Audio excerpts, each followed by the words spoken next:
All right, YouTube. Once again, it's Kennard Vernon Stewart here for the podcast, talking Auburn football. Go ahead and like the video, comment, and subscribe to the channel.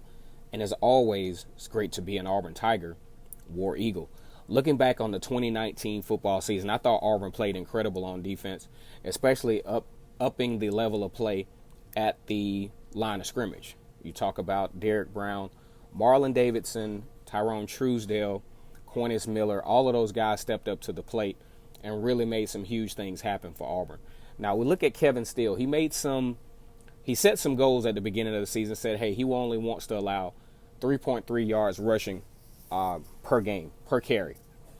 He didn't quite reach that goal.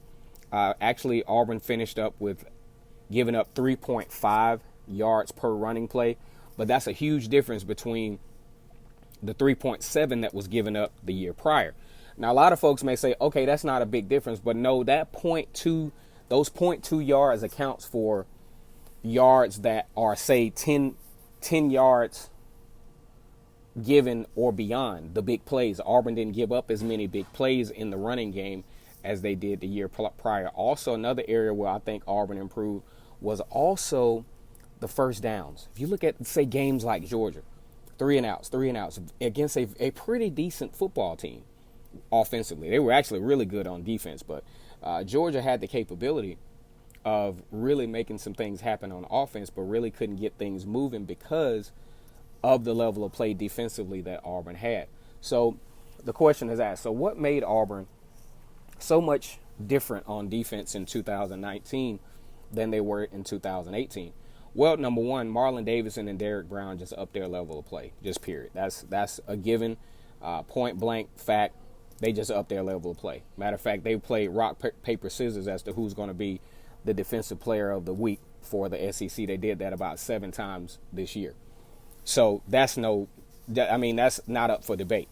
Another thing I think was very important was because of the emergence of Tyrone Truesdale, Cornelius Miller, and some of the reserve defensive linemen, it gave Auburn the opportunity to move Derek Brown and Marlon Davidson around to diversify their effectiveness on the defense, which was really, really key down the stretch, which also gave it took a lot of pressure off Derek Brown, because if you put Derek Brown in the middle, he's your best defensive lineman, you put him in the middle, cave the defense down, kind of like what Oregon tried to do in the first half, but Auburn made the adjustments in the second half.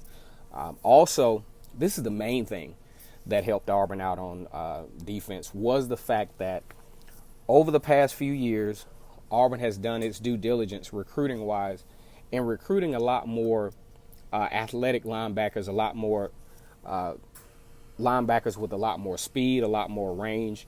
That's where you have Zakoby McClain and Owen Pappo, KJ Britt in that mix, to where they were real game changers for Auburn at the linebacker position, because what Auburn was running into a year before was the fact that, yes, Deshaun Davis, great linebacker, but he didn't have a lot of range. There were a lot of plays that he just couldn't make. And, this year, having those guys, like I said, Zakoby McClain, KJ Britt, Owen Pappo, it really was a huge game changer for the Auburn Tigers. So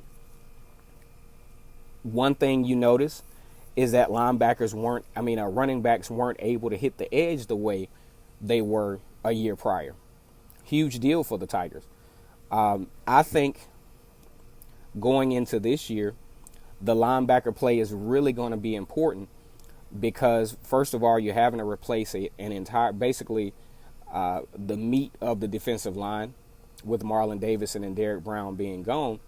And, you got some guys that could possibly come up, like Derek Hall, Kobe Wooten, of course, Cornelius Miller. You also have Daquan Newkirk, who could emerge as well. And like I said before, we also have to see, this was also very important. You got Chandler Wooten also, who was an excellent linebacker, was a very, very supportive on the edge as well. And, we also want to see if sometimes this was taken for granted, the fact that Jeremiah Denson and Daniel Thompson, who were the leading tacklers on the football team, they're going to be missed because they were very helpful in the intermediate tackling game for the Auburn Tigers. So that's going to be very important as well. But these guys had a much better season, a much better chance to win because of the upgrade speed-wise and range-wise with the linebacker core. All right, guys, let me know what you think about this one. Once again, it's Kennard Stewart for the podcast talking about Auburn football. Go ahead and click the bell twice so you can be notified when Vernon Speaks Sports comes on. And as always, it's great to be an Auburn Tiger, War Eagle.